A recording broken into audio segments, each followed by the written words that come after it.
ரட்சிப்பின் மகிழ்ச்சியை, அனுபவத்தை உள்ளொளியாய் பெற்றிருக்கக்கூடிய நாம், அந்த ரட்சிப்பின் மகிழ்ச்சியானது எனக்குள் மாத்திரம் இருக்கக்கூடாது, அது மற்றவர்கள் முன்பாகவும் பிரகாசிக்க வேண்டும். அதற்கு நான் எழும்பி மற்றவர்கள் முன்பாக நான் என்னை பிரகாசமாய் காட்டிக்கொள்ள வேண்டியது அவசியம். ஆண்டவருக்குள்ளாக நான் எழும்பி பிரகாசிக்கின்றவனாய் காணப்பட வேண்டும் என்று சொன்னால், எனக்குள்ளிருந்து ஆண்டவருடைய திரு ஒளி பிரகாசிக்கப்பட வேண்டும், அது மற்றவர்கள் முன்பாக ஒளி தர வேண்டும் என்று சொன்னால், நான் எனக்குள் அடைந்து கொள்ள வேண்டிய ஒரு சில முக்கியமான நம்பிக்கையின் கூறுகள் இருக்கிறது. அந்த நம்பிக்கைக்குரியவனாய் நான் நடந்து கொள்ள வேண்டும். ஆண்டவர் என்னை நம்பி ஒரு ஒளியை என்னிடம் கொடுத்திருக்கிறார். நமக்கு புரிகிற மாதிரியே சொல்லுவோமே,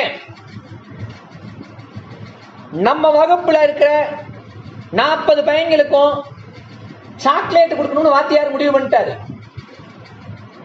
அவர் போய் எல்லாத்தையும் கொடுக்க முடியாதுன்றதுனால அவர் என்ன செய்யறாரு, தம்பிங்க வாங்க தம்பி ஒரு பையலை கூப்பிட்டு இந்த பாக்கெட் சாக்லேட்டை அவன்கிட்ட கொடுத்து எல்லாத்தையும் கொடுத்துருவான்னு நம்பி கொடுக்கிறாரு. சாக்லேட் பாக்கெட் மொத்தத்தையும் அவனே அமுக்கிட்டான்னு வச்சுக்கோங்களேன், நல்லா இருக்குமா? சரியானதா? இப்ப அவன் என்ன செய்யணும்? இப்ப எல்லாத்துக்கும் சரி. இப்ப ஏன் வாத்தியார் அந்த பையலை கூப்பிட்டு அவன்கிட்ட கொடுத்தாரு? இவன்கிட்ட கொடுத்தா பாக்கெட்டை கரெக்டா பிரிச்சு எல்லாருக்கும் கொடுப்பான்னு நம்பித்தான கொடுத்தாரு. அதானே உண்மை. நம்மளையும் நம்பித்தாங்க நமக்கு ரட்சிப்பு அனுபவத்தை கொடுத்திருக்கிறாரு. உங்களுக்கும் எனக்கும் ரட்சிப்பு அனுபவத்தை ஏன் கொடுத்திருக்கிறாரு? இந்த பையனிடம் இந்த பெண்ணிடம் ரட்சிப்பின் அனுபவத்தை கொடுத்தா, ரட்சிப்பின் அனுபவத்தை பெற்றுக்கொண்ட இந்த நபர் அதை மற்றவர்கள் முன்பாக பிரகாசிப்பார் என்கிற மிகப்பெரிய எதிர்பார்ப்போடு ஆண்டவர் நமக்குள்ளாக ரட்சிப்பின் அனுபவத்தை கொடுத்திருக்கிறார். அந்த நம்பிக்கைக்குரியவர்களாய் நாம் வாழ்ந்திருக்கிறோமா? அந்த நம்பிக்கைக்குரியவர்களாய் நாம் மாற வேண்டும் என்று சொன்னால், அந்த நம்பிக்கைக்கு பாத்திரமாய் நாம் நடந்து கொள்ள வேண்டும் என்று சொன்னால், நமக்கு ஆண்டவரை பற்றிய அறிவு அவசியம். ஆண்டவரை பற்றிய அறிந்து கொள்ளுதல் அவசியம். அப்ப ஆண்டவரை குறித்த, அவருடைய பண்பு நலன்களை குறித்த, அவருடைய எதிர்பார்ப்பு குறித்த, அவருடைய திட்டங்கள் குறித்த கல்வி அறிவு நமக்கு அவசியம். இதைத்தான் இந்த நாளினுடைய திருமுறையின் பகுதியாக, இந்த நாளினுடைய அருளுரையின் தலைப்பாக இறையியல் கல்வி என்பது நம்மை நம்பிக்கைக்குரியவர்களாக மாற்றித் தருகிறது என்று தியானிக்க வந்திருக்கின்றோம். ஆம் பிரியமானவர்களே, இறையியல் கல்வி என்பது ஏதோ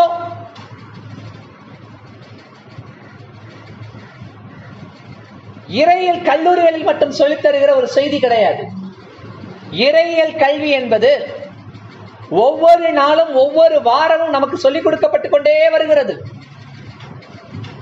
நாம் சிறுவர்களாக இருக்கின்ற பொழுது நமக்கு ஒரு ஞாயிறு பள்ளியை வைத்து அந்த ஞாயிறு பள்ளியில் கதையா சொல்லிக் கொடுத்து நமக்குள் கடவுளின் நம்பிக்கையை வளர்க்கிறார்கள். பெரியாளாக மாறுகிற பொழுது அந்த கதைகளுக்குரிய ஆழ்ந்த அர்த்தங்களை பிரசங்கம் என்கிற பெயரில், அருளுரை என்கிற பெயரில் ஒவ்வொரு வாரமும் நாம் கேட்கிறோம். நம்முடைய அருளுரையின் விதத்தை நீங்க கவனிச்சு பார்த்தீங்கன்னா, நமக்கு வருஷத்திலும் ஒரு தலைப்பு கொடுக்கப்படுகிறது. சேவையின் ஆண்டு, முன்னுரிமையின் ஆண்டு, ஆண்டவருக்காக முதலிடம் கொடுப்பதற்குரிய ஒரு ஆண்டு, துதிப்பதற்கு ஒரு ஆண்டு, ஆண்டவரிடத்தில் வாழ்க்கையை ஒப்புவிப்பதற்கு ஒரு ஆண்டு, ஆண்டவருக்காக பிரகாசிப்பதற்காக ஒரு ஆண்டு, இப்படி நமக்கு ஒரு தலைப்பு கொடுக்கப்படுகிறது. அது வெறும் தலைப்பு அல்ல, அந்த தலைப்பின் கீழ் 52 உபதலைப்புகளை பிரித்து ஒவ்வொரு வாரமும் அவைகளின் அடிப்படையில் நாம் கற்று வருகிறோம். நான் ஒவ்வொருவரையும் உங்களுக்கு அருளுரை பேசும் பொழுதெல்லாம், ஒவ்வொரு மாதமும் நான் பேசும்போது நீங்க கவனிச்சிருந்தீங்கன்னா உங்களுக்கு தெரியும், அந்த ஆண்டினுடைய தலைப்பை சொல்லி அதில் இன்றைய தலைப்பு எப்படி பொருந்துகிறது என்பதிலிருந்து தான் கொண்டு வந்திருப்பேன்.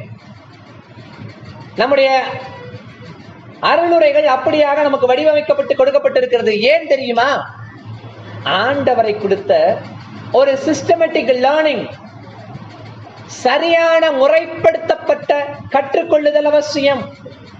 அந்த சரியான முறைப்படுத்தப்பட்ட கற்றுக்கொள்ளுதலின் வழியாகத்தான் நம்முடைய கிறிஸ்தவ நம்பிக்கையை, விசுவாசத்தை நாம் வளர்த்து கொள்ள முடியும், வாழ்ந்து காட்ட முடியும் என்பதற்காகவே இந்த இறையியல் கல்வி என்பது நமக்கு கொடுக்கப்படுகிறது. நம்ம திருவிருந்தின் வழியாக சபையின் அங்கத்தினராக சேர்ப்பதற்கு முன்னாக திடப்படுத்தல் வகுப்பு ஒன்று நடத்தியிருப்பாங்க. அடிப்படையான சித்தாந்தங்கள் எல்லாவற்றையும் அங்க கற்றிருப்போம்.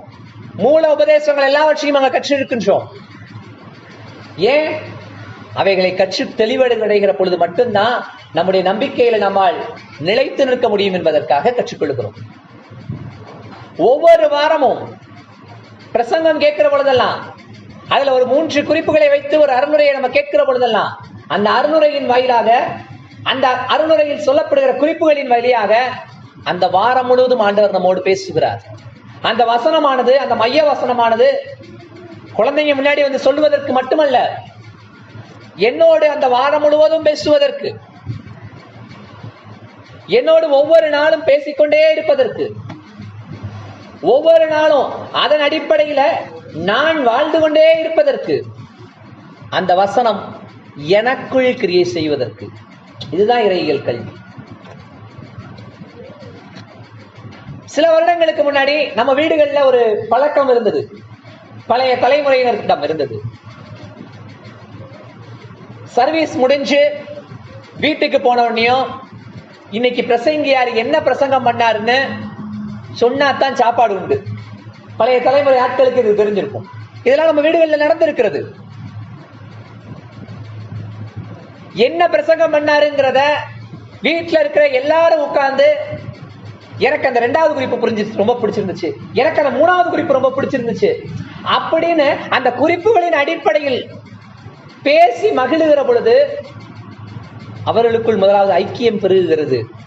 அவர்கள் விசுவாசத்தில் வளருகிறார்கள். அப்ப நம்ம குடும்பத்திலேயே யாரோ ஒரு பிள்ளை கேட்கும், எப்பா எனக்கு அவர் சொன்ன 3வது பாயிண்ட் புரியவே இல்லப்பா. உடனே தகப்பனார் சொல்லுவாரு, டே அந்த 3வது பாயிண்டுடைய அர்த்தம் இதாண்டா, விளக்கி சொல்லுவீங்க, பிள்ளைக்கு இன்னும் புரியும். 2வது பாயிண்ட்ல அவர் ஒரு அர்த்தம் சொல்லியிருக்கிறாரு, எனக்கு இன்னொரு அர்த்தம் ஒண்ணுங்க புரிஞ்சுச்சுங்க அப்படின்னு நீங்க ஒரு அர்த்தத்தை சொல்லுவீங்க அவருக்கு. அப்போ அதற்கு பெயர் தான் குடும்ப தியானம். இப்படியாக இறையியலுக்குள்ளாக நாம் வளர்ந்து கொண்டே வருகிறோம். ஆண்டவருக்குள்ளாக வழிநடத்தப்பட்டு வளர்ந்து கொண்டே வருகிறோம். இந்த இறையியல் கல்வி என்பது ஒரு மனுஷனுக்கு கிடைக்கின்ற பொழுது அது எதற்கெல்லாம் நமக்கு பயன்படுத்தப்படுகிறது, அல்லது இறையியல் கல்வி நம்மை எப்படியாக நம்பிக்கைக்குள்ளாக வழிநடத்தி கொண்டு செல்கிறது என்பதை வாசிக்க கேட்ட திருமறையின் பகுதிகளிலிருந்து 3 குறிப்புகளாக நாம் சற்று தியானிப்போம். எடுத்து வைத்துக் கொள்வோம். யோசுவாவினுடைய புத்தகம் 4வது அதிகாரம். இஸ்ராயேல் மக்கள் 40 வருஷம் நடந்தாச்சு, நடந்து முடிஞ்சு ஊர் வந்து சேர்ந்தாச்சு. அவர்கள் முன்பாக யோர்தான் நதி இருக்கிறது. வெள்ளம் போல் பிரவாகித்து வருகிற யோர்தான், அதை அவர்கள் கடக்க வேண்டும். அப்ப ஆண்டவர் அவர்களுக்கு சொல்லுகிறார், ஆசாரியர்கள் கால்களை தண்ணியில் வைத்த உடனே உங்களுக்கு பாதை உண்டாகும். அதே போல அவர்கள் அதிசய விதமாய் நடந்து கடந்தும் வந்து விடுகிறார்கள். கடந்து வந்ததற்கு பிறகு ஆண்டவர் அந்த இடத்துல அவர்களுக்கு ஒரு காரியத்தை சொல்லுகிறார். அது என்ன? 12 கோத்திரத்துக்கு அடையாளமாக நீங்கள் 12 கற்களை எடுத்து அந்த 12 கற்களை கொண்டு அவைகளை நட்டி அடுத்த தலைமுறையினருக்கு நீங்கள் ஒரு மிகப்பெரிய செய்தியை வைத்து போங்கள். அந்த மிகப்பெரிய செய்தி என்பது என்ன? ஆண்டவர் எங்களை வழிநடத்தி கொண்டு வந்தார், ஆண்டவர் எங்களை தண்ணீரை கடக்க செய்தார், ஆண்டவர் எங்களை 40 வருஷம் வனாந்திர வழியாக கொண்டு வந்தார். இவ்வளவும் கடந்த பிறகு இந்த தேசத்துக்குள், பாலும் தேனும் ஓடுகிற தேசத்துக்குள் எங்களை ஒரு மிகப்பெரிய கூட்டமாய் கொண்டு வந்து நிறுத்தினார் என்கிற செய்தியை சொல்லுகிற இடம்தான் அந்த இடம். இத இஸ்ராயேல் மக்கள் அவர்களுடைய வாழ்வு நாட்கள் முழுவதும் கடைபிடித்து வந்தார்கள். இந்த யோசுவாவினுடைய காலகட்டத்தில் இந்த 12 கற்களை எடுத்து அவர்கள் தூணாக நட்டு அதை ஞாபகக்குறியாக வைக்கின்ற அந்த இடம் கில்கால் என்று அழைக்கப்படுகிறது. கில்கால் என்கின்ற இடம் நமக்கு புரிகிற மாதிரி சொல்லணும்னா, அந்த காலத்து சண்டே ஸ்கூல் மக்கள் கடவுளை குறித்து தெரிந்து கொள்வதற்கு, ஆண்டவருடைய அருட்கொடைகளை புரிந்து கொள்வதற்கு போய் உட்கார்ந்து ஆண்டவரை குறித்து அறிந்து கொண்டு வருகிற ஒரு இடம் கில்கால். சாமுவேலுடைய வாழ்க்கை வரலாற்றில் இந்த கில்காலுடைய பங்களிப்பை நம்மால் பார்க்க முடியும். அப்ப இறையியல் கல்வி என்பது நமக்கு கடந்த காலங்களினுடைய நம்பிக்கையின் வரலாற்றை சொல்லித் தருகிறது. இறையியல் கல்வி என்பது எதை சொல்லித் தருகிறது தெரியுமா? ஆண்டவர் ஆபிரகாமோடு இருந்தார், தாவீதோடு இருந்தார் அப்படிங்கிறத மட்டுமல்ல, எங்க கொள்ளு தாத்தாவோட இருந்தார், எங்க தாத்தா கூட இருந்தாரு, எங்க பாட்டி உபவாச ஜெபம் இருந்துதான் இந்த காரியம் நம்ம வீட்டுல நடந்துச்சு. அப்பா சின்ன பிள்ளையா இருக்கும் பொழுது ஜெபம் பண்ண ஆண்டவர் எனக்கு இதை கொடுத்தாரு என்று நம்முடைய பிள்ளைகளுக்கு கற்றுத் தருகிறது. இறையியலின் நம்பிக்கை தலைமுறைகள் தாண்டி வரலாறை நமக்குள்ளாக பதிவு செய்கிற மிகப்பெரிய ஒரு பந்தம். ஏன் இறையியல் கல்வி கற்றுக்கொள்ள வேண்டும்? ஏன் இறையியலை படிக்க வேண்டும்? ஏன் வேதத்தை தெரிந்து கொள்ள வேண்டும்? அப்படின்னா நம்முடைய முன்னோர்களுடைய வரலாறு, நம்முடைய முன்னோர்கள் எப்படியாக ஆண்டவருக்குள் நிலைத்து நின்றார்கள் என்கின்ற அந்த வரலாற்றின் வழியாக நாமும் அந்த விசுவாச பாதையில் நடப்பதற்கு பயன்படுத்திக் கொள்ள வேண்டும். அந்த விசுவாச பாதையில் நாம் நடப்பதற்கு நம்மை தூண்டுகிறது இறையியல் கல்வி. அந்த இறையியல் கல்வியின் அடிப்படையில் தான் இன்றைக்கும் நம்முடைய அஸ்திபாரங்களை நாம் வைத்து செல்ல முடிகிறது. நீங்க பழைய ஏற்பாடு என்பதே இல்லாமல் புதிய ஏற்பாடு வாசிக்க முடியுமா? பழைய ஏற்பாடே எனக்கு வேண்டாங்க, புதிய ஏற்பாடு மட்டும் போதும் சொல்லிட முடியுமா? ஏனென்றால் ஆண்டவர் எப்படி உலகத்தை படைத்தார் என்கிற வரலாறு நமக்கு வேணும். மனிதகுலம் எப்படி வீழ்ந்தது என்கிற வரலாறு நமக்கு வேண்டும். ஸ்திரீயின் வித்தாக எப்படி அவர் வாக்கு அருளப்பட்டார் என்கிற வரலாறு நமக்கு வேண்டும். அவர் எப்படி மனுஷனாக வந்தார் என்கிற வரலாறும் நமக்கு வேண்டும். அவர் எப்படி நமக்காக மரித்து உயிர்த்தெழுந்தார் என்கிற வரலாறு நமக்கு வேண்டும். அவர் எப்படி பரிசுத்த ஆவியின் அபிஷேகத்தை நம்முடைய முற்பிதாக்களுக்கு கொடுத்தார் என்கிற நம்பிக்கை நமக்கு வேண்டும். அந்த நற்செய்தி நம்முடைய தாத்தா பாட்டிமார்களுக்கு எப்படி கொடுக்கப்பட்டது என்கிற வரலாறு நமக்கு தெரியணும். அவர்கள் அதை நமக்கு எப்படி சொல்லிக் கொடுத்தார்கள் என்கிற நம்பிக்கையும் நமக்கு புரியணும். யோசிச்சு பாருங்க, இறையியல் கல்வி. நம்முடைய தாத்தா பாட்டிமார் ஒருவேளை இன்னைக்கு நம்ம அளவுக்கு உலக ஞானம் இல்லாதவர்களா இருந்திருந்தார்கள், உண்மைதான். அவங்க கிட்ட எல்லாம் 2 மாஸ்டர் டிகிரி எல்லாம் இல்லை. ஆனா அவங்க கிட்ட வேதத்தை குறித்த அக்கறை இருந்துச்சு. இந்த பைபிளை தூக்காம எங்கேயுமே போக மாட்டாங்க, இல்லையா? அந்த காலத்துல நம்மளுடைய மூதாதையர்களுக்கு எழுத படிக்கவே தெரியாத நம்ம கொள்ளு தாத்தாக்கும் கொள்ளு பாட்டிக்கும் இந்த சமுதாயம் வச்ச பேர் என்ன தெரியுமா? வேதக்காரங்க. வேதக்காரங்க, வேதத்தை தூக்கிட்டு போறவங்க. ஆனா இன்னைக்கு நாம் கற்றறிந்தோம் என்று சொல்லிக் கொள்கிறோமே, எந்த அளவுக்கு இந்த வேத புத்தகத்தை பயன்படுத்தி இருக்கிறோம், எவ்வளவு படித்திருக்கிறோம், எவ்வளவு தெரிந்து வைத்திருக்கிறோம், எவ்வளவு காரியங்களை புரிந்து வைத்திருக்கின்றோம். இறையியலை குறித்து யாரோ ஒருவர் நம்மிடத்தில் ஒரு கேள்வி கேட்டால் நம்மால் சொல்ல முடியுமா? இறையியலின் ஆழங்களை குறித்து நம்மிடத்தில் ஒருத்தர் கேள்வி கேட்டார்னு சொன்னா, நம்முடைய நம்பிக்கையை குறித்து ஒருத்தர் நம்மிடத்தில் கேள்வி கேட்டாங்கன்னு சொன்னா சொல்ல முடிகிறதா? அதை சொல்லுகிற ஒரு மிகப்பெரிய காரியம் இன்றைக்கு நம்முடைய தேவையா இருக்கிறது ஐயா.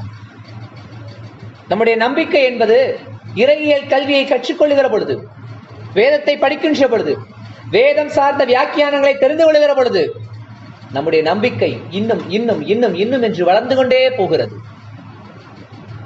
சரி, அப்ப பைபிள் என்பது ஒரு வரலாற்று புத்தகமா, ஒரு ஹிஸ்டரி புக் தானா, பழைய வரலாறை மட்டும் தெரிந்து கொள்வதற்கான ஒரு புத்தகமா அப்படின்னு கேட்டா அது மட்டுமல்ல, அதத்தான் வாசிக்க கேட்ட இரண்டாவது குறிப்பான இரண்டாவது வேத பகுதியான பவுலினுடைய கடிதம் நமக்கு சொல்லித் தருகிறது. அது தீமோத்தேயுவுக்கு எழுதின கடிதம் 6வது அதிகாரம். கொஞ்சம் எடுத்து வைத்துக் கொள்ளுவோம். வேதம் பழைய வரலாறுகளை பேசுகிறது மட்டுமல்ல, நடைமுறை வாழ்க்கையில் நாம் எப்படி வாழ வேண்டும் என்பதையும் கற்றுத் தருகிற புத்தகமாய் அமைகிறது. இன்றைய உலகத்தில் நாம் எப்படிப்பட்டவர்களாய் வாழ வேண்டும், இந்த உலகத்தில் நாம் வாழுகிற பொழுது எப்படிப்பட்ட காரியங்களுக்கு முக்கியத்துவம் கொடுக்க வேண்டும் என்பதை சொல்லித் தருகிற புத்தகமாகவும் இருக்கிறது. பாருங்க, 9வது வசனம் கொஞ்சம் வாசிக்க கேட்போமே.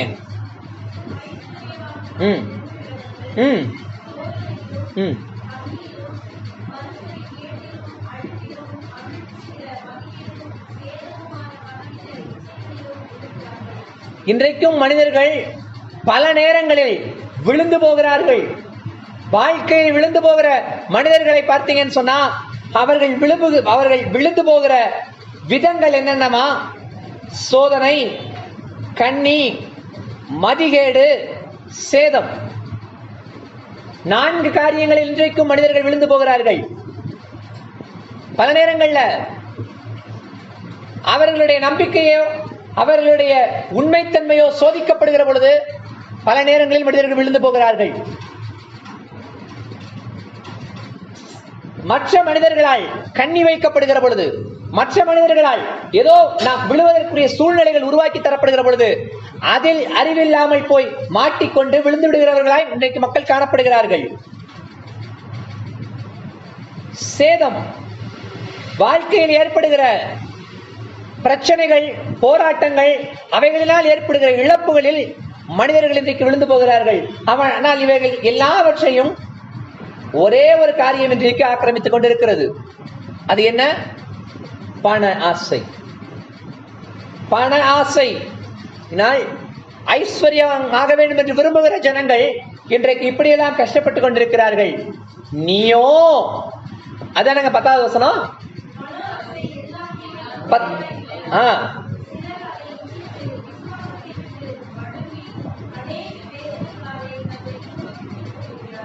பாருங்க, இந்த மேல சொன்ன 4 தீமைகளுக்கும் வேறான விஷயம் எது? பணாசை. ஒரு சிலர் அதை இச்சிப்பதினால் அவர்கள் என்ன ஆனாங்களா? விசுவாசத்தை விட்டு வழுவி போய் விடுகிறார்கள்ங்க. வழுவி போறதுன்னா என்ன தெரியுமா?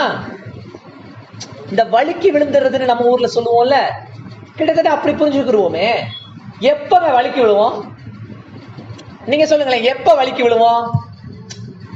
இது என்னை ஒண்ணும் செய்யாதுன்னு நம்பி காலை வச்சோம்னா வழுக்கி விடும். கரெக்டா? லேசா எண்ணெய் குட்டி இருக்கும், இல்ல அம்மா வந்து வீட தரையை தொடச்சிருப்பாங்க, ஈரமா இருக்குன்னா தரையா இருக்கும், டைல்ஸ் தரையா இருக்கும், ஒரு ஈரமா இருக்கும், இல்ல ஏதோ ஒரு இடத்துல ஒரு லேசா ஒரு சேரோ சகதியோ ஒரு பாசம் பிடிச்சிருக்கும். அதெல்லாம் நான் பார்த்து நடந்துருவேன் அப்படின்னு ஒரு தைரியத்துல, ஒரு அசால்ட்டு தனத்துல காலை வச்சோம்னா என்ன ஆகும்? சிலர் அதுபோல வழுக்கி விழுந்து விடுகிறார்கள். எதுல வழுக்கி விழுந்துடுறாங்க? விசுவாசத்தில் வழுக்கி விழுந்து விடுகிறார்கள். அப்ப பண ஆசை விசுவாசத்தின், ஆண்டவர் மேலுள்ள நம்பிக்கையிலிருந்து நம்மை வழுக்கி விழ செய்து விடாமல் இருக்க வேண்டியது அவசியம். அதற்காகத்தான் இந்த வசனம் நமக்கு கொடுக்கப்பட்டிருக்கிறது. அவங்க வழுக்கி விளையிறது மட்டுமல்ல, அநேக வேதனைகளினாலே தங்களை தாங்களே உருவ குத்திக் கொள்ளுகிறார்கள். இந்த குரங்குக்கு புண்ணு வந்துச்சுன்னு வச்சுக்கோங்களேன், இது என்ன புண்ணு, ஏன் இந்த இடத்துல சிவப்பா இருக்கு அப்படின்னு அதை குத்தி குத்தி பார்க்குமா. சின்னதா இருக்க புண்ணு பெருசாயிருமா. நம்ம பல நேரங்கள்ல விசுவாசத்தை விட்டு வழுகிறவர்களாய் மட்டுமல்ல, வேதனைகளினாலும் பிரச்சனைகளினாலும் தங்களை தாங்களே குத்திக் கொள்ளுகிறவர்களாய் மாறி போகிற ஜனங்கள். இந்த அனுபவம் கொஞ்சம் யோசிச்சு பாருங்களேன். இயேசு கிறிஸ்துவின் காலத்துல ஒரு மனுஷன் இருந்தான். இரவும் பகலும் பிரேத குழிகளின் அண்டையில் வாசம் பண்ணிக்கொண்டு ஒரு மனிதன் வாழ்ந்து வந்தான்னு பார்த்தோம். கல்லறையில் வாழ்ந்த ஒரு மனிதன் கல்லுகளினால் தன்னை காயப்படுத்திக் கொண்டே இருக்கிறவன். அது காயந்தாசுங்க, ஆனால் அந்த காயத்துல எனக்கு ஒரு சுகம் இருக்கு என்று தன்னைத்தானே இன்னும் காயப்படுத்தி காயப்படுத்தி காயப்படுத்தி கொண்டு அதில் சுகம் காணுகிற மனிதன். இன்றைக்கும் பண ஆசையினால் இச்சிக்கிறவர்களாய் நடந்து கொள்கிற மனிதர்கள் தங்களை தாங்களே உருவ குத்திக் கொண்டே இருக்கிற அனுபவத்தின் வழியாய் கடந்து போகிறார்களே. இன்றைக்கு உலகம் அப்படித்தானே நகர்ந்து கொண்டு போகிறது. அப்படிப்பட்ட சூழ்நிலையில தான் ஆண்டவருடைய வார்த்தை நம்ம நோக்கி இப்படி வருதுங்க.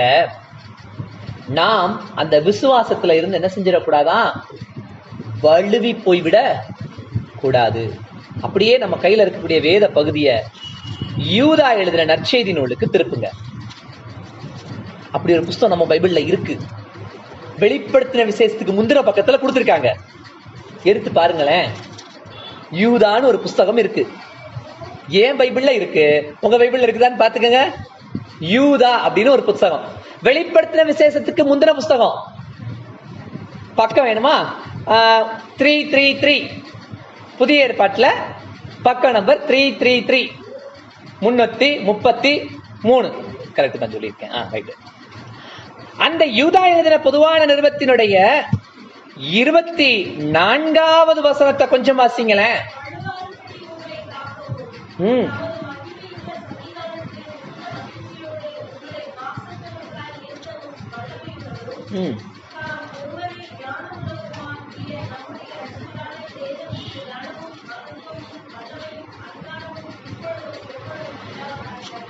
நம்முடைய தேவனாகிய கர்த்தர் வலுவாதபடி நம்மை காக்கிறவர்.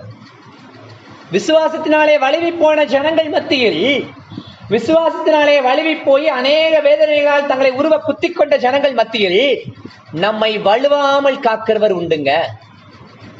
இறையியல் கல்வி நான் வழுவி போகாமல் என்னை காத்துக்கொண்டே வருகிறது.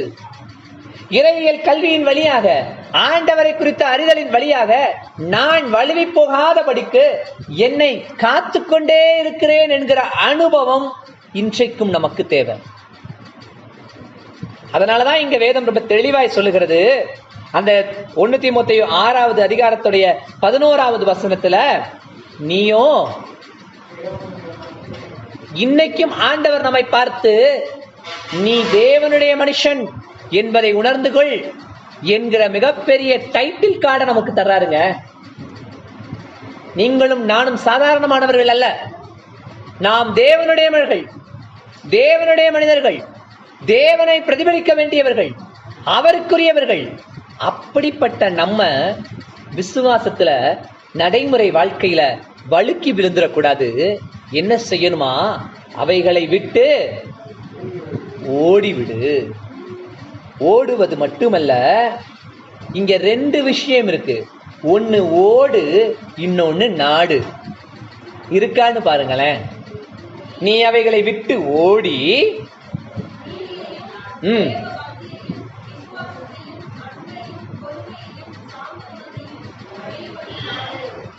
விசுவாசத்துல வழுக்கி விழுந்த ஜனங்கள் மத்தியில விசுவாசத்தை அடையும்படிக்கு நாடு.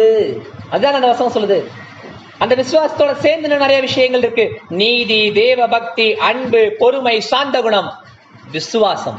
இந்த 6 விஷயங்களையும் நாடுகிறவர்களாய் நீங்களும் நானும் காணப்பட வேண்டும். வாழ்க்கையினுடைய கடைசி நாளில் நம்மை பார்த்து, நம்முடைய உடலை பார்த்து சொல்லப்படுகிற விதம் அழகான ஒரு வசனம் என்ன? நல்ல போராட்டத்தை போராடினேன். அதுதான் முக்கியம். ஓட்டத்தை யாரு வேணாலும் ஓடி முடிச்சிடலாம். ஆண்டவரே இல்லை, கடவுளே இல்லை என்று சொல்லுகிற மனிதனும் கூட தன்னுடைய வாழ்க்கையின் ஓட்டத்தை ஓடி முடிக்கத்தான் செய்கிறான். ஆனால் விசுவாசத்தை காத்துக்கொண்டேனா, வழுக்கி விழுந்தேனா? விசுவாசத்தை காத்துக்கொண்டேனா, வழுக்கி விழுந்தேனா? நான் விசுவாசத்தை காத்துக்கொண்டேன், ஆகையால் இது முதல் நீதியின் கிரீடம் எனக்காக வைக்கப்பட்டிருக்கிறது, என் ஈஸ்வரர் வரும்போது எனக்கு அதை தந்துடுவார்னு சொல்ல முடியும் ஐயா. அப்ப இறையியல் கல்வி என்பது நடைமுறை வாழ்க்கையில கடவுளின் நீதியை வெளிப்படுத்த, கடவுளை குறித்த பக்தியை எனக்குள்ள அதிகரிக்க, கடவுளை குறித்த நம்பிக்கையில் நான் வேரூன்றி வளர, ஆண்டவருடைய அன்பை பிரதிபலிக்கிறவனாய் வாழ்ந்து காட்ட, வாழ்க்கையின் ஒவ்வொரு நகர்வுகளிலும் பொறுமையோடு எதிர்கொள்ள, என் சாந்த குணத்தின் மூலமாக என்னை நான் பிறர் முன்பாக பிரகாசிக்க செய்ய இறையியல் கல்வி எனக்கு உதவி செய்கிறது. நான் எதுவரைக்கும் இந்த 6 விஷயங்களை பிடித்து கொண்டிருக்க வேண்டும்? எதுவரைக்கும் இந்த 6 விஷயங்களை நான் நாடிக்கொண்டே இருக்க வேண்டும்? நான் எதுவரைக்கும் இந்த 6 விஷயங்களை என் வாழ்க்கையில செஞ்சுக்கிட்டே இருக்கணும்? அப்படின்னா டைம் லிமிட் வேணும்ல. செய்யணும் எவ்வளவு நாளைக்கு செய்யறது, எனக்கு வரைக்கும் செய்யணும்ன்ற கேள்வி நியாயமான கேள்வி. அதுக்கு பதில் தான் அடுத்த வசனம். நம்முடைய கர்த்தராகிய 13வது வசனம்.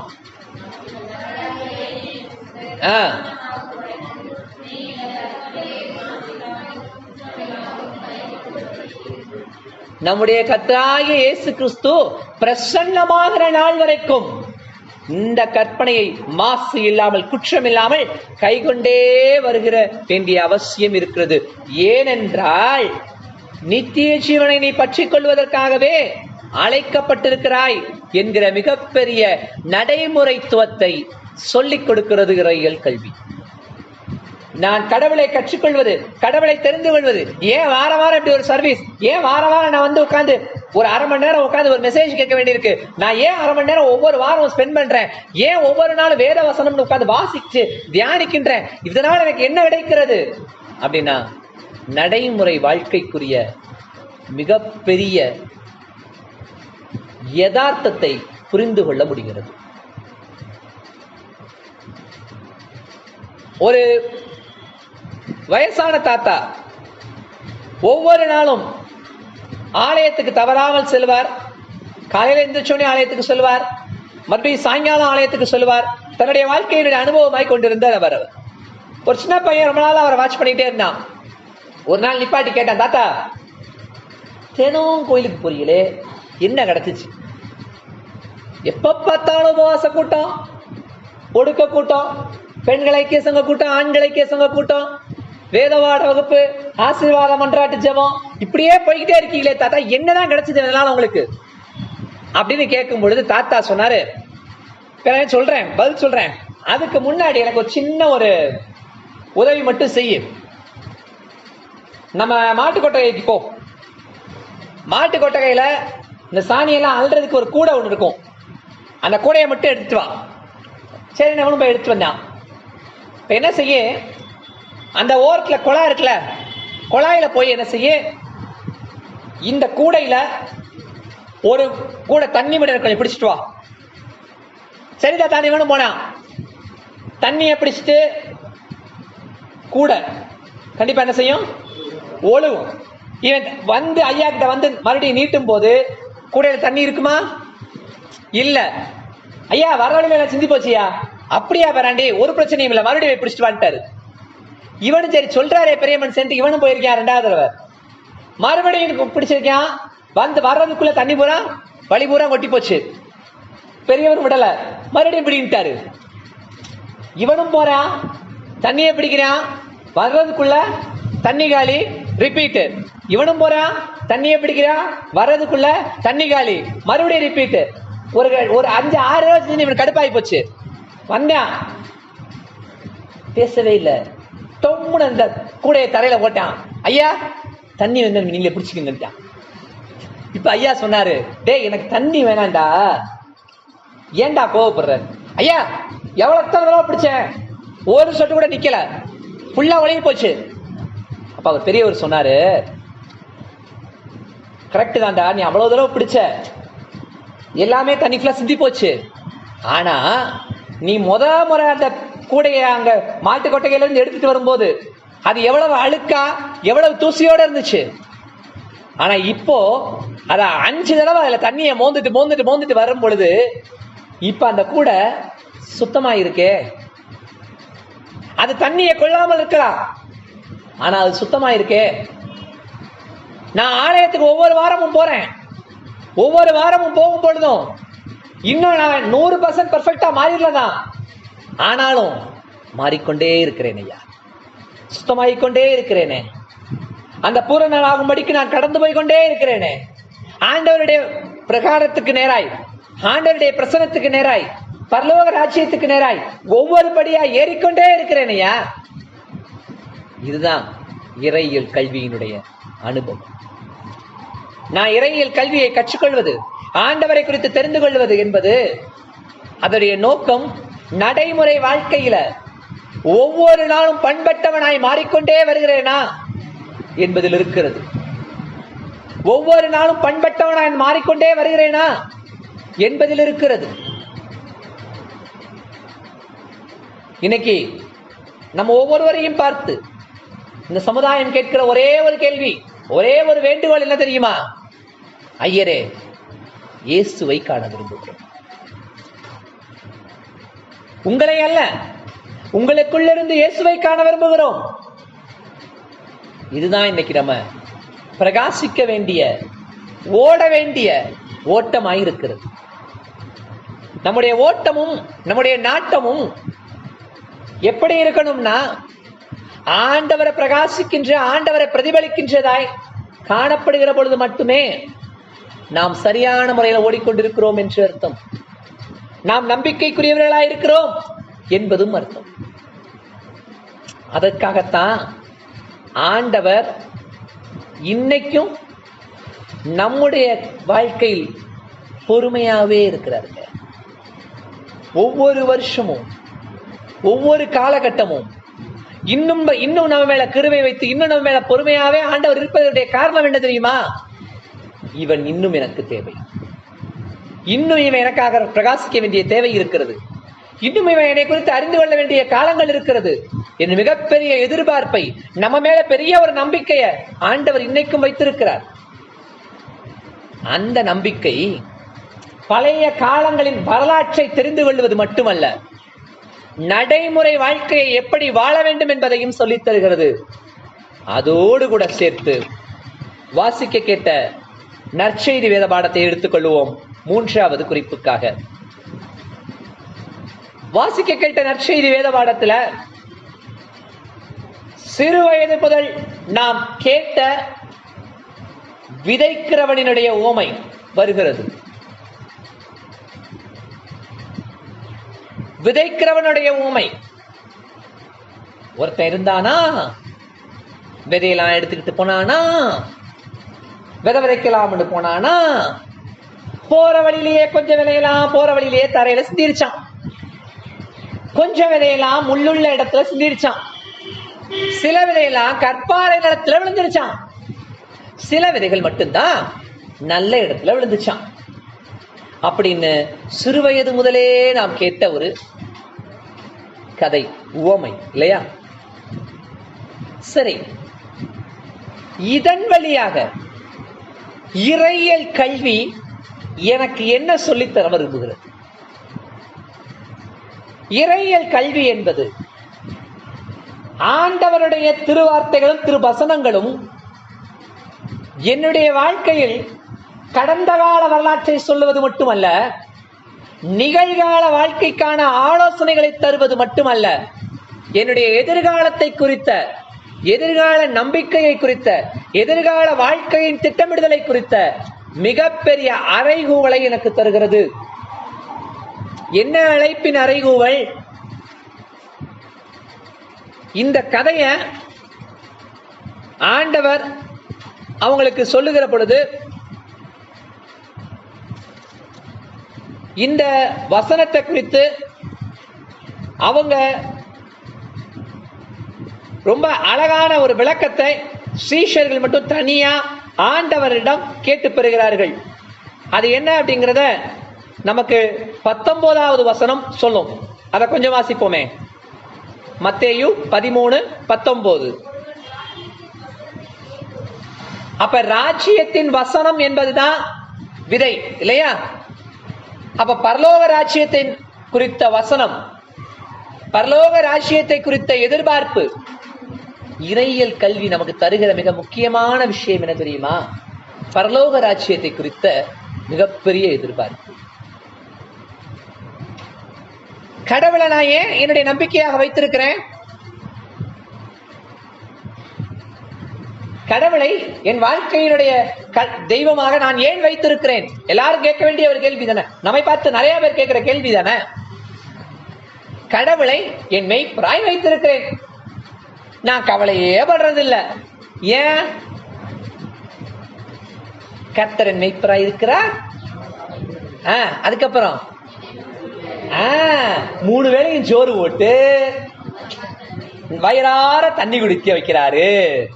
எனக்கு நல்ல படிப்பு, நல்ல வேலை, நல்ல அப்பாயின்மெண்ட் ஆர்டர், நல்ல சம்பாத்தியம், நல்ல போஸ்டிங். இதுக்கா கடவுளை எனக்கு மெய்ப்பரா வச்சிருக்கேன்? இதுக்காங்க கடவுளை மெய்ப்பரா வச்சிருக்கோம்? சரி, இன்னமோ அவர் என் ஆத்மாவை தமது நாமத்தின் நிமித்தம் எப்பெல்லாம் நான் சோர்ந்து போறனோ அப்பெல்லாம் என் ஆத்மாவை தேற்றுகிற தன்னம்பிக்கை பேச்சாளரா கடவுள்? மோட்டிவேஷன் ஸ்பீக்கரா? அதுக்கு மட்டும்தான் கடவுளை வச்சிருக்கிறேனா? அதுக்கு மட்டும்தான் இந்த இறையியல் கல்வி எனக்கு பயன்படுகிறதா?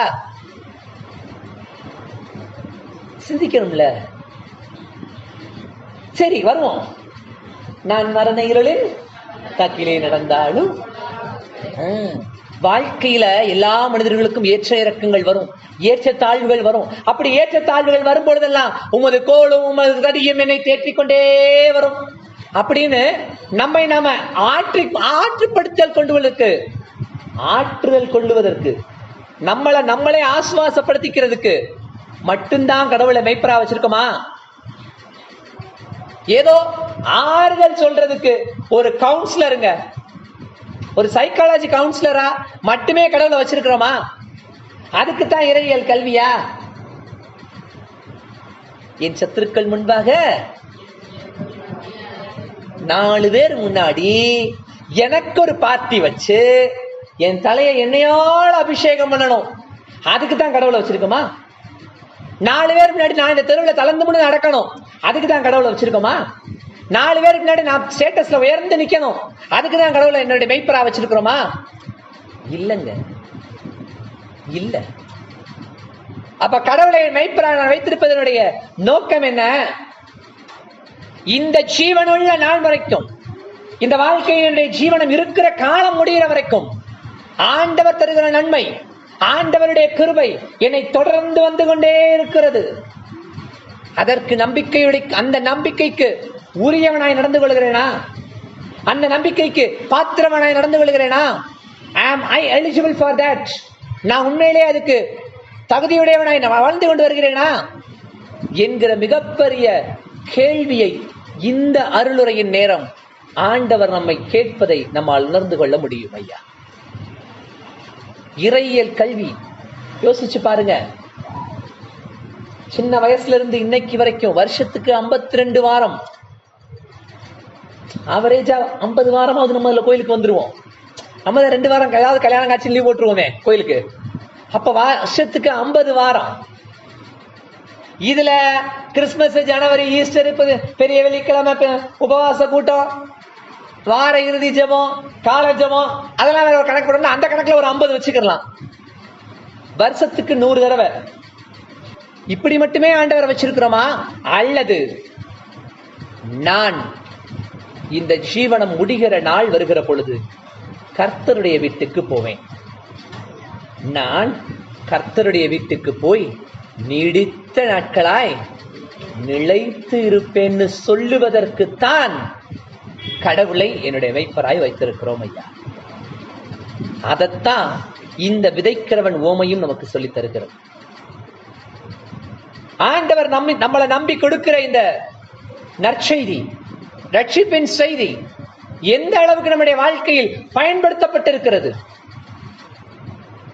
வழி அருகே விதைக்கப்பட்டது போல பேசினாருங்க, 1/2 மணி நேரம் வீட்டுக்கு போறதுக்குள்ள எல்லாம் மறந்து போச்சு.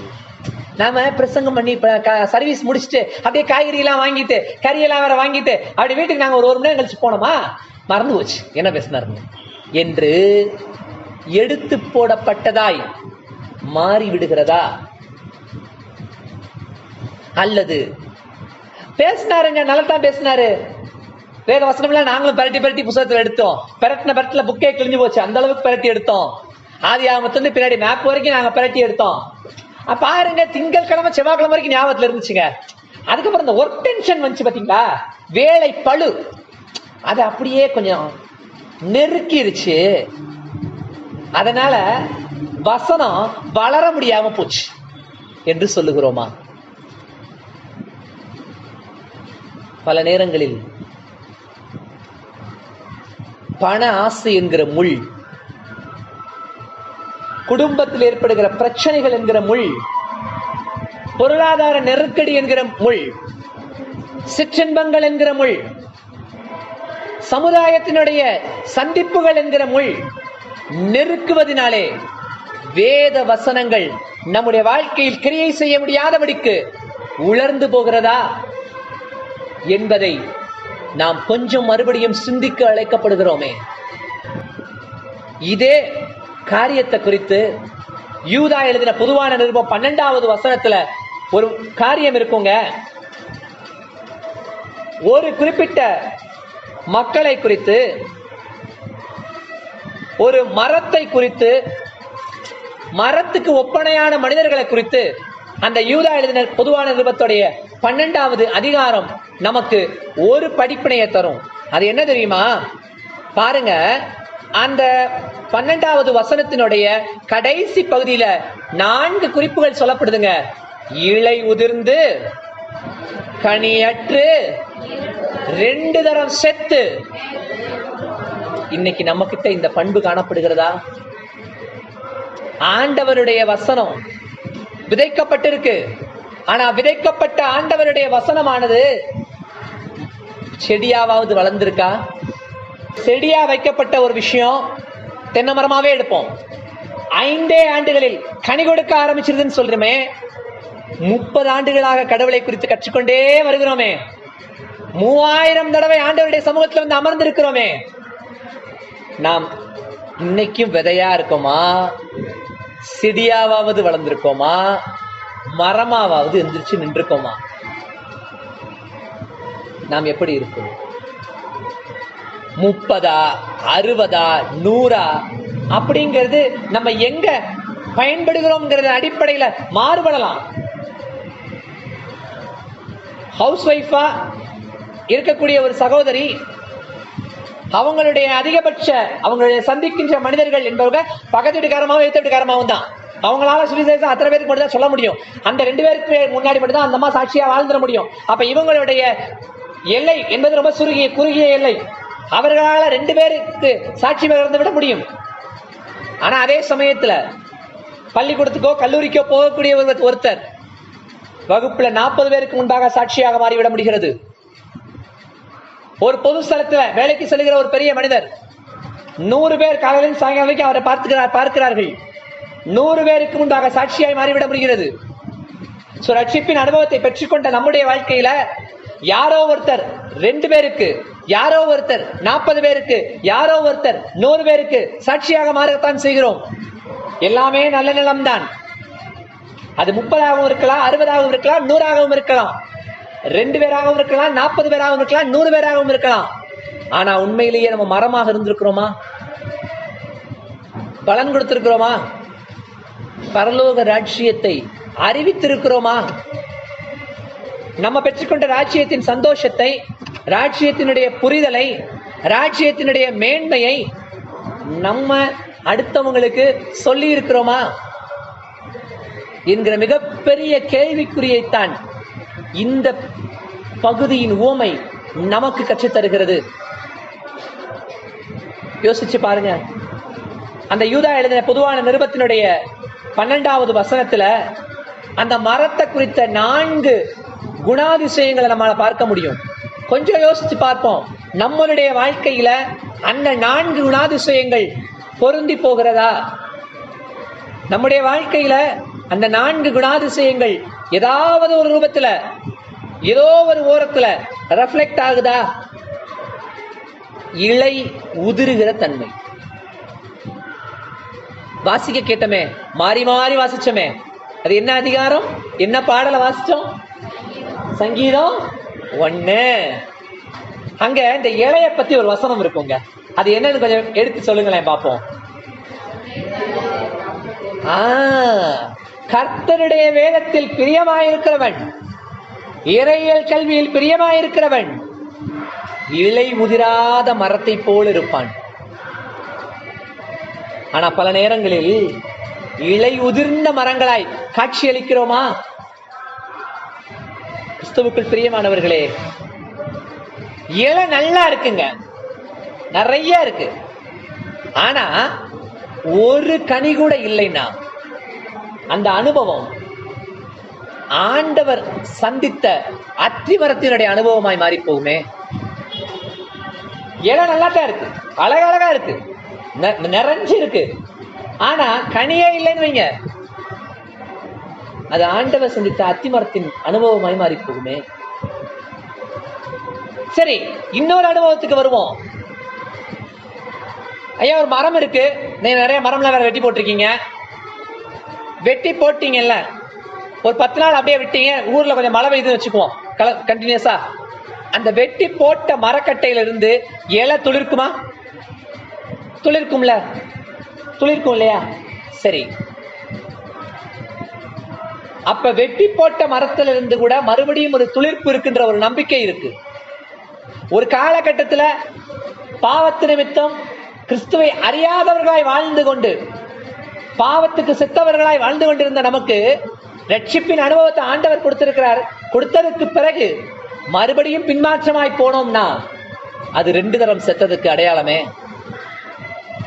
நம்முடைய வாழ்க்கையில் 2 தரம் செத்து போன மரங்கள் போல இருக்கிறோமா என்பதை இந்த இறையியல் கல்வி நம்மளோட கேள்வி கேட்டுக்கொண்டே இருக்கிறது.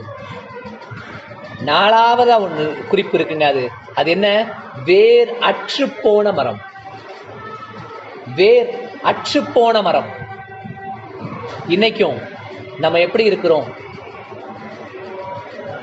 எப்படி இருக்கிறோம்? எங்க வேர் பிடிச்சிருக்கிறோம்? இஸ்ரவேல் மக்கள் அவ்வளவு பேரும் கில்காலில் வேர் பற்றி இருந்தார்கள். அவர்களுடைய வேர் கில்காலில் இருக்கிற 12 கற்களாய் இருந்தது. ஏன் தெரியுமா? அடுத்த தலைமுறைக்கு அதை வரலாறாக சொல்லி போனார்கள். நீயோ விசுவாசத்துக்காக நல்ல போராட்டத்தை போராடு, அதற்காகவே நீ அழைக்கப்பட்டிருக்கிறாய்னு ஆண்டவருடைய வார்த்தைய பவுல் தீமோத்தேயுவுக்கு எழுதி வைக்கிறார். ஏனென்றால் அதில்தான் அவருடைய வேர் பற்றுதல் இருக்கிறது. நல்ல நிலத்தில் வேர் பற்றுகிற செடி பலன் தருகிறது. நம்ம இன்னைக்கு எப்படி இருக்க போகிறோம்? இலை உதிராது தன் காலத்தில் தன் கனியை தந்து இருக்கிற மரத்தை போல இருக்க போறோமா? நம்ம செய்யறதெல்லாம் வாய்க்கணும்னு சொன்னா எவ்வளவு சந்தோஷமா இருக்கு.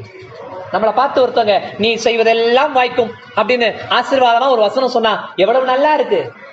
ஆனா கர்த்தருடைய வார்த்தையில இரவும் பகலும் தியானமா இருக்கிறோமா என்ற கேள்வியை கேட்டா முகம் சுருங்கி போகுதே. ஏன்? இறையியல் கல்வி நம்முடைய கடந்த கால நம்பிக்கையை நமக்குள் விதைக்கிறது.